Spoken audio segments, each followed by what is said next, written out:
Mungkin ada satu ijazah Kiai untuk para santri atau kita semuanya. Ini yang pengen duit lancar banyak, Ya. nggak melarat. Ya. Hasbiyallahu la ilaha illa huwa alaihi tawakkaltu wa huwa rabbul arsyil azim. Pengen punya rumah, perusahaan bagus, Ya. NU bagus, semua bagus. Ya. Kata guru saya, perbanyak baca sholawat Jibril. Soal kematian untuk semuanya Kiai. Karena kematian itu kan bisa datang kapan saja. Ya. Apa ini Kiai? Pelajaran buat kita ya? Tentang kematian. Ya. Hidup adalah tidur. Ya. Kuburan adalah bangun. Jadi kita hidup di dunia ini sebetulnya tidur ini Kiai ya. Tidur. Tidur.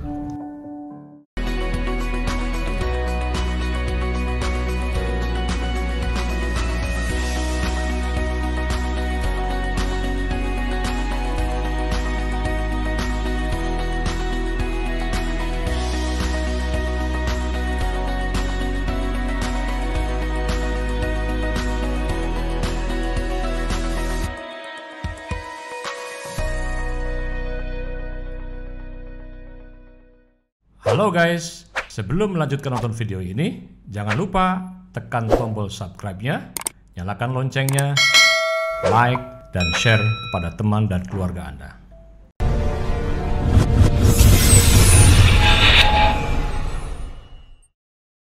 Ini kita belajar soal kematian untuk semuanya, Kiai. Karena kematian itu kan bisa datang kapan saja, Pak Kiai. Ya. Apa ini, Kiai? Pelajaran buat kita ya? Tentang kematian. Ya. Itu kan Rasulullah sudah memberikan kabar dan ini sudah dipraktekkan oleh para sufi ya. Ya. Hidup adalah tidur. Ya. Kuburan adalah bangun. Jadi kita hidup di dunia ini sebetulnya tidur ini Kiai ya. Tidur. Tidur. Orang tidur lupa. Iya. Nggak sholat, nggak ngaji, nggak zakat, nggak puasa, Ya. macam-macam tidur. Tapi tatkala masuk kuburan sadar. Sadar. Loh. Ternyata uang yang punya triliunan yang dimiliki tanpa sholat, tanpa ibadah, apa yang terjadi di kuburan? Iya, iya, iya. Dan ini doktrin tasawuf ini. Iya, iya, iya. Iya. Pangkat yang dibangga-banggakan, jabatan yang dibangga-banggakan, tidak sholat, tidak ibadah, tidak ada artinya tatkala sudah masuk kuburan. Iya, iya. Makanya Allah mengatakan dalam Al-Quran, Ya Rabb, sekarang sudah sadar, sami'na, farji'na, na'mal solihah, inna muqinun. Saya kembalikan lagi ke dunia ini. Iya, iya. Saya akan sholat, saya akan ibadah, saya akan ngaji, saya akan tobat, saya akan jujur, saya akan benar. Tapi kata Allah kan dunia udah kiamat udah. Udah putus semua. Udah putus. Tobat tatkala sudah kiamat. Jadi dunia adalah tidur, kuburan adalah kebangkitan. Setelah sadar di kuburan, baru apa artinya penyesalan? Jadi harta yang dikumpulkan triliunan tanpa ibadah, tanpa sholat, itulah aktiru tadkirul maut, sering-sering ingat mati karena mati datangnya tiba-tiba. Iya, iya. Jadi kehidupan adalah orang tidur, masuk kuburan adalah orang sadar. Sadar ya. Itu pesan kematian. Iya. Jadi ini mengingatkan kepada kita semua agar tidurnya kita ini menjadi tidurnya orang yang berpikir Orang yang berpikir. bahwa kita ini sesungguhnya sedang tidur. Iya. Jangan sampai kita ini menyia-nyiakan waktu ya. Iya. Makanya kan doanya waj'alni mautan rohatan min kulli syarr. Iya. Begitu masuk kuburan adalah tempat istirahat dari seluruh aktivitas. Iya. Kan kiai-kiai kalau akhir sholat jenazah, Iya. orang maling kan gitu kan, orang judi, mari kita saksikan bahwa jenazah ini min ahlil khair. Padahal kan tukang malingnya, Betul. jamaah diem aja.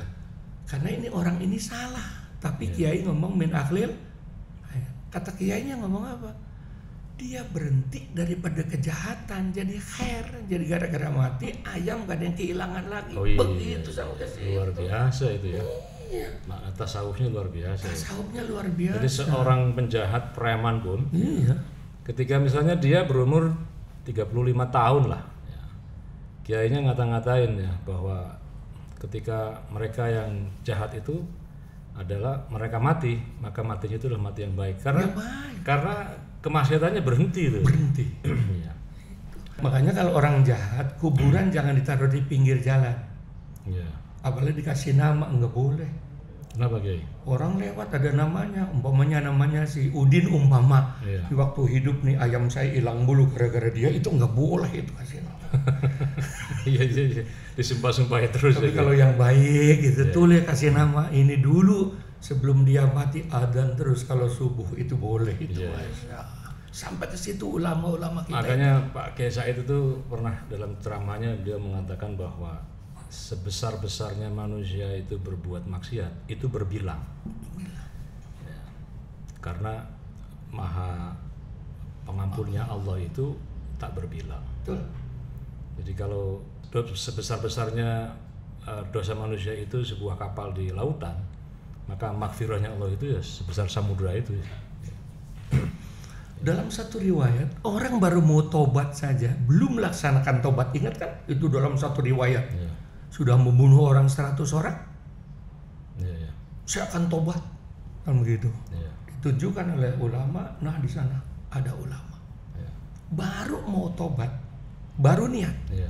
Belum melaksanakan tobat, meninggal dunia, suruh diukur malaikat deketan mana, ke rahmat atau ke azab. Ya, ke rahmat. Ternyata diukur deketan kepada orang yang akan didatangi untuk tobat. Ya. Nah itu. Yang kedua, kalau di kampung dia berbuat jahat, itu sebaiknya hijrah, pindah. Ya, ya. Sebab walaupun dia alim, orang kampung ngomong, sekarang rajin sembahyang dulu malu apa. Nah itu, makanya pindah kepada orang yang tidak kenal kepada orang itu. Itu mantap. Hijrah itu. Baru niat mau tobat, sudah diampuni, apalagi sudah melaksanakan innallaha ghafurur rahim. Ya, ya. Ampun Allah lebih luas daripada samudra. Makanya ulama-ulama kalau meninggal dunia ada yang jahat, saksikan min aklil khair. Udah, jangan diem aja, kan maling kiai.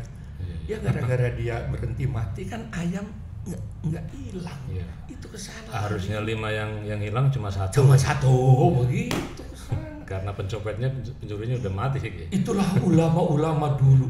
Iya. Ulama-ulama dulu. Nggak ada mau bid'ah, neraka, kafir, musyrik. Ya NU itu nggak ada. Nggak ada. Jadi memang ud'u ila sabili rabbika Bil hikmati. Dan Nabi tidak pernah mengatakan begitu. Iya. Tidak pernah. Tidak pernah meneror ya, tidak pernah. Makanya sebetulnya kita kawan-kawan bersyukur NU sekarang sudah mendunia. Iya. Bahkan sudah diakui bahwa NU adalah Islam yang wasatiyah dan seterusnya. Betul ya. Ini merupakan kebanggaan bagi warga Nahdlatul Ulama. Iya. Cuman kita tidak boleh lalai. Iya. Masih banyak warga-warga NU yang belum paham NU. Betul. Belum paham NU. NU itu apa? Nggak tahu. Pokoknya saya mah NU saja. Nah ini harus digarap untuk demi keutuhan NKRI dan lestarinya paham ahli sunnah wal jamaah ala Nahdlatul Ulama. Pokoknya sudah NU sudah mendunia. Tinggal kita dari pengurus PBNU sampai ke ranting, bagaimana punya tim yang memberikan bimbingan didikan tentang ke-NU kepada masyarakat. Itu yang paling penting. Nah sekarang terakhir mungkin nih kita ingin mendengarkan ini ya, sambil nostalgia ini Pak Kiai dulu pernah menjadi juara MTQ tingkat nasional ya Kiai. Udah rusak. Gak apa-apa Kiai. Ya, ini kan tabarruk nih biar orang semua yang menonton channel ini bisa mendengarkan Kiai.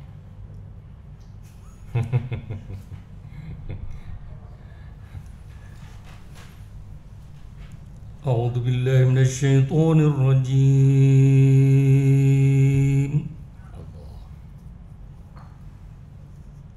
Bismillahirrahmanirrahim. Walladzi arsala rasulahu bil huda wa dinil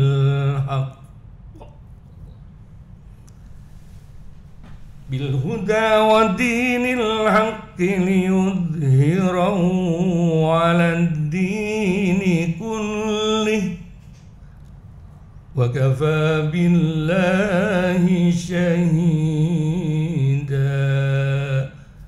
Sadaqallahul azim. Alhamdulillah, luar biasa ini. Masih tersisa ini kejayaan masa lalunya Pak Kiai. Dan alhamdulillah ini Pak Kiai Manarul juga masih terus ya, bukan anak-anaknya 6 ya Kiai? 8. Oh 8 ya. Anak-anaknya Pak Kiai Manarul 8 ini semuanya sudah ada yang doktor, ada yang macam-macam ini ya. Sukses ya Kiai. Jadi pernah dulu ada di seorang profesor ya. Seorang profesor itu yang mengkritik model sistem pendidikan orang tuanya ya. Jangan kayak orang tua kita dulu ya, sekolahnya sampai SR tapi tidak punya pendidikan seperti kita ini, bisa penguasaan bahasa asing, bisa dan seterusnya. Itu yang jadi audiens itu ada seorang kiai di situ Kiai. Lalu setelah profesor ini selesai bicara, panggil, Bapak Sirakui, bapaknya Anda itu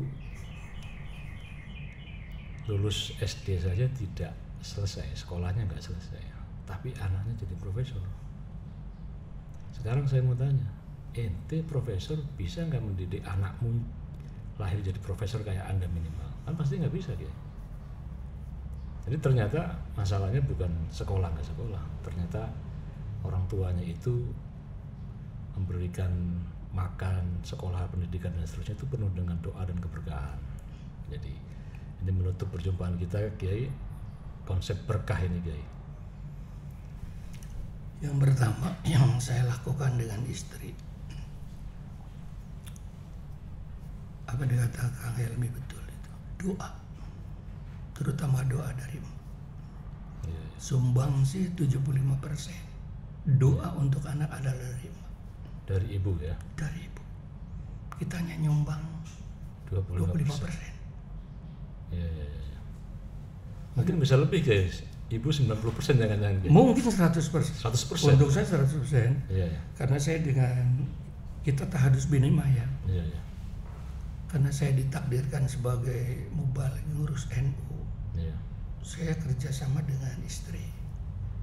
Istri saya diciptakan oleh saya sebagai peranan suami. Iya. Sebab kalau anak takut sama saya jarang di rumah. Iya. Akan bandel. Iya. Makanya saya mendidik istri sampai sarjana, sampai kursus, satu di antaranya titip anakku. Iya. Karena saya adalah milik umat. Alhamdulillah sukses. Iya. Saya ngomong dengan anak-anak, kamu jadi bisa ngaji ini karena jasa ibu. Cuman ada nggak enaknya, tatkala ibunya manggil langsung datang. Tapi kalau bapaknya manggil 60 kali cuek, itu konsekuensi. Itu konsekuensi. Iya. Konsekuensi pejuang begitu. Iya. Jadi 60 kali baru datang. Iya. Kalau emaknya langsung konsekuensi. Jadi saya bersyukur kesuksesan anak-anak saya, satu adalah peranan ibu. Iya. 8 anak.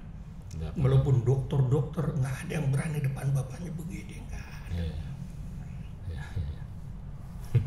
Satu pesantren. Iya. Kenapa pesantren? Sekarang kan UNESCO mengakui bahwa lembaga pendidikan zaman now yang bisa mendidik anak berkarakter dan masa depan dunia akhirat bagus adalah sistem pesantren yang ada di Indonesia ini. Betul.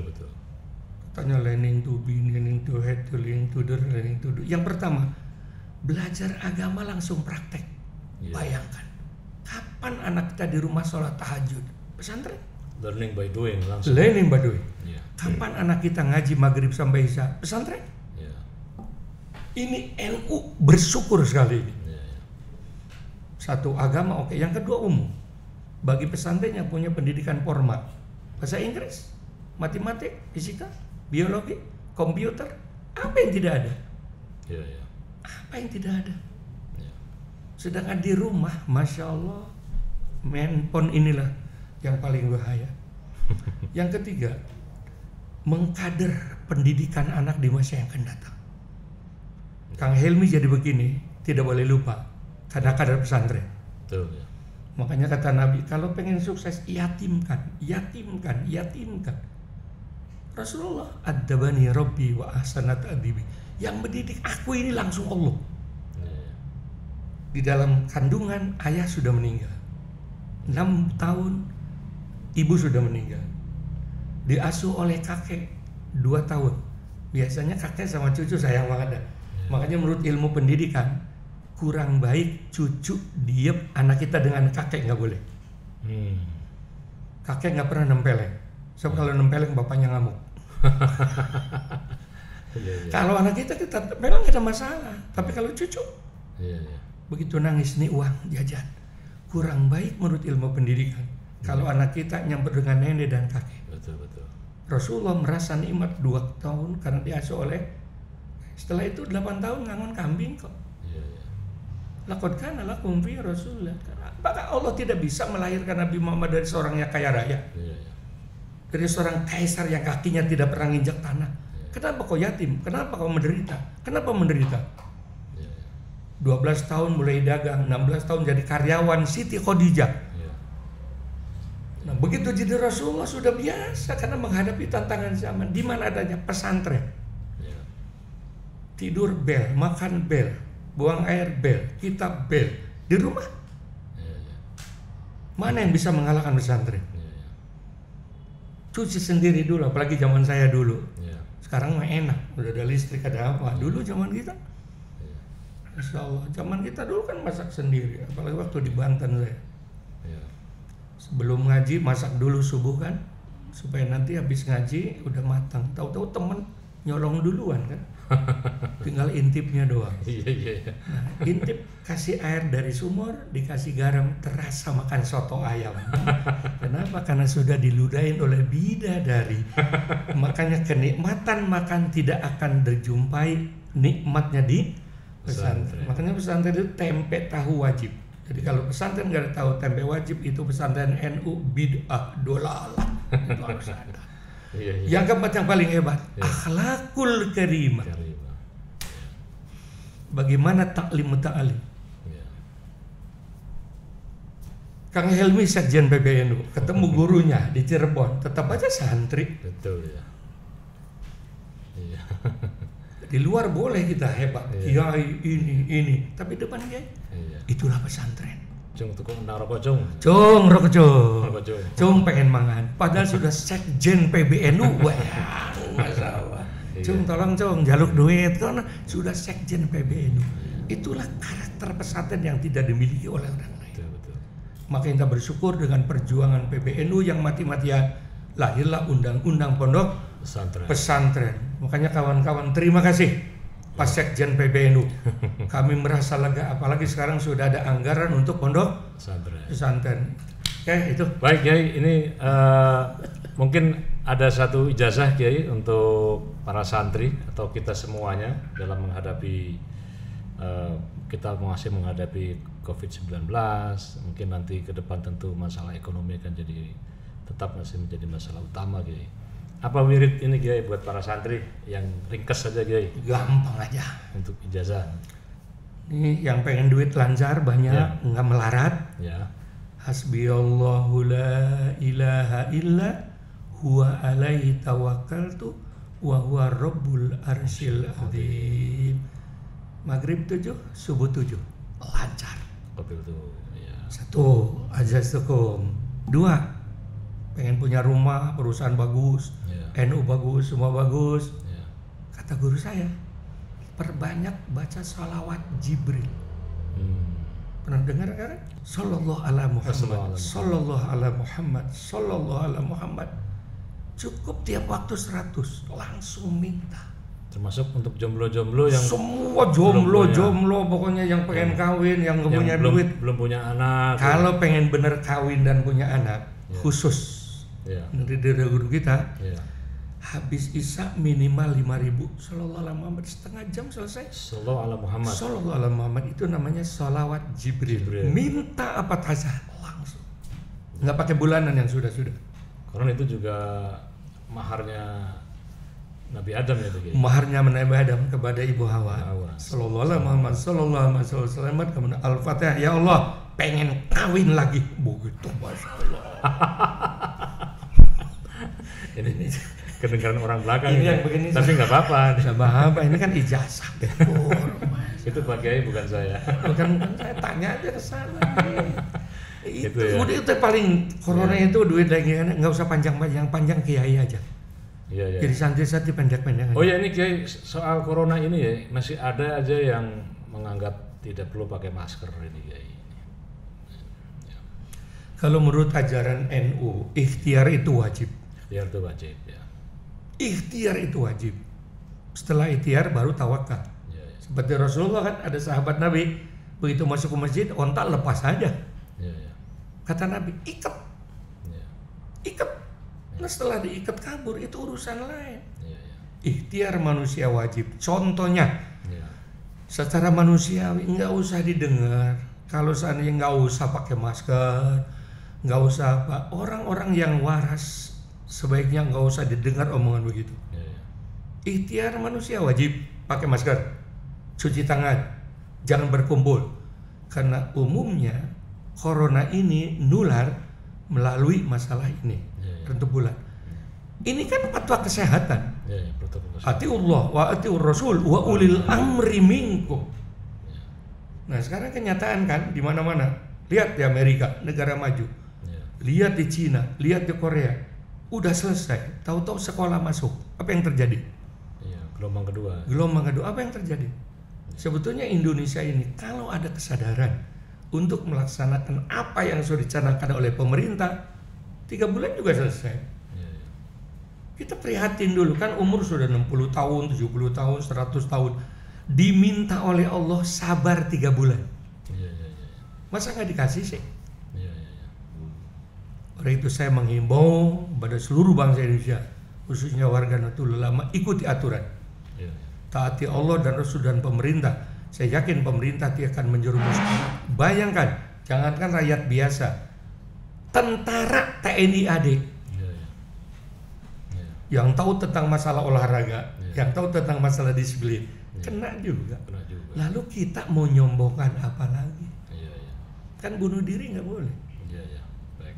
Oleh itu saran dari saya, ikuti aturan yang sudah dicanangkan oleh pemerintah demi keselamatan bangsa dan negara kita. Baik, terima kasih banyak Pak Kiai. Ya, pemirsa dimanapun Anda berada, alhamdulillah kita sudah bersenda gurau, sudah mendengarkan pencerahan hati dan banyak sekali ilmu, ijazah juga untuk kita semua. Mudah-mudahan ini akan menjadi manfaat bagi kita semua. Kita doakan Pak Kiai Ma'ruf selalu sehat selalu dan terus memimpin pesantren ini dengan baik dan terus melanjutkan dakwah agar senantiasa kita terus mendapatkan nasihat-nasihat dari beliau. Demikian dari saya, terima kasih. Assalamualaikum warahmatullahi wabarakatuh. Waalaikumsalam warahmatullahi wabarakatuh.